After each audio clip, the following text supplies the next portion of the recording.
नमस्कार, आदाब, सत श्री अकाल।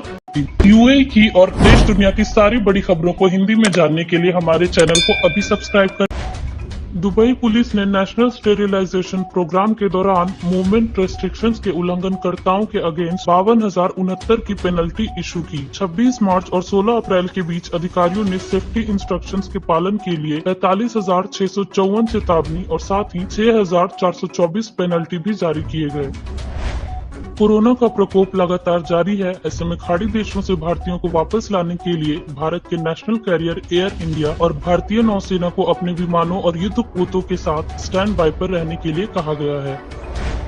टॉप गवर्नमेंट सोर्सेज ने एएनआई से बताया कि हम स्थिति का आकलन कर रहे हैं और खाड़ी देशों से भारतीयों को निकालने की योजना का पता लगा रहे हैं। हमने एयर इंडिया और भारतीय नौसेना से भी डिटेल्ड इवैक्यूएशन प्लान के लिए कहा है। रिपोर्टों के जवाब में दुबई में भारत के राजदूत विपुल ने खलीज टाइम्स से कहा कि हम अभी भी इस मामले पर दिल्ली से ऑफिशियल कंफर्मेशन की प्रतीक्षा कर रहे हैं। निकासी का तरीका भारत सरकार द्वारा तय किया जाएगा और मुझे यकीन है कि एयर इंडिया भी साथ ही शामिल होंगे। महावाणिज्य दूत ने खाड़ी देशों से भारतीयों को निकासी में इंडियन नेवी की भूमिका की पुष्टि नहीं की। दुबई पुलिस ने बताया कि 38,702 फाइन्स ऐसे लोगों के अगेंस्ट जारी किया गया है जो बिना किसी प्रॉपर रीजन के बिना जरूरत के अपने घरों के बाहर गए, जिनका पर्पस जरूरी सामान खरीदने का नहीं था। इस बीच मास्क नहीं पहनने और सोशल डिस्टेंसिंग का पालन नहीं करने के लिए 10,286 तक जुर्माना लगाया गया। एक व्हीकल में मैक्सिमम 3 पैसेंजर्स को पार करने वाले लोगों पर 3,696 की पेनल्टी इशू किया गया। दुबई पुलिस ने अपने सोशल मीडिया चैनलों पर एक मैसेज में जनरल कमांड ने जनता से घर के अंदर रहने और नेशनल स्टेरिलाइजेशन प्रोग्राम के दौरान जारी एहतियाती उपायों का सख्ती से पालन करने को कहा। इसके अलावा लोगों से नॉन इमरजेंसी नंबर 901 पर संपर्क करके या स्मार्टफोन पर पुलिस आई सर्विस का उपयोग करके उल्लंघनकर्ताओं की रिपोर्ट करने का आग्रह किया।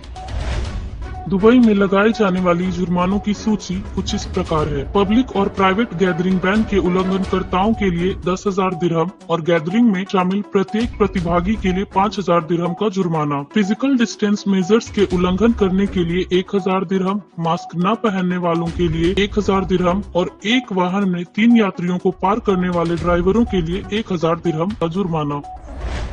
यूएई में अब तक कोरोना के मरीजों की संख्या 11,380 हो चुकी है। कोरोना से अब तक 89 लोगों की मौत हो चुकी है एवं वहीं 2,181 लोग रिकवर हो चुके हैं।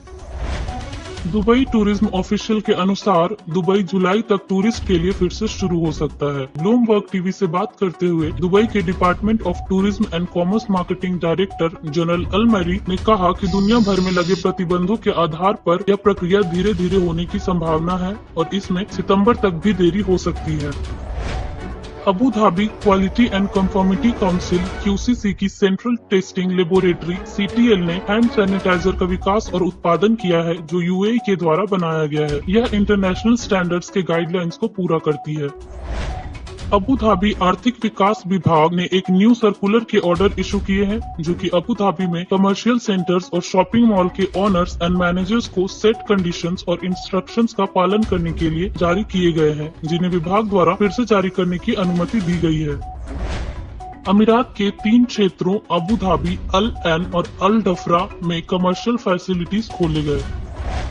सर्कुलर के अनुसार एडेड इन कमर्शियल सेंटर्स और मॉल्स के मैनेजमेंट को निर्देश दे रहा है कि अपने सभी इन स्टोर कर्मचारियों के लिए विशेष कोरोना स्क्रीनिंग आयोजित करें ताकि कमर्शियल सेंटर्स और शॉपिंग मॉल रीओपन होने से पहले कोरोना के नेगेटिव रिजल्ट्स के रिक्वायर्ड सर्टिफिकेट को प्राप्त किया जा सके ताकि वे अपने स्टोर खोलें और काम शुरू करें। इन टेस्ट का संचालन उनकी बिजनेस एक्टिविटीज को फिर से शुरू करने के लिए परमिट दिए जाने के लिए एक प्राइमरी कंडीशन है।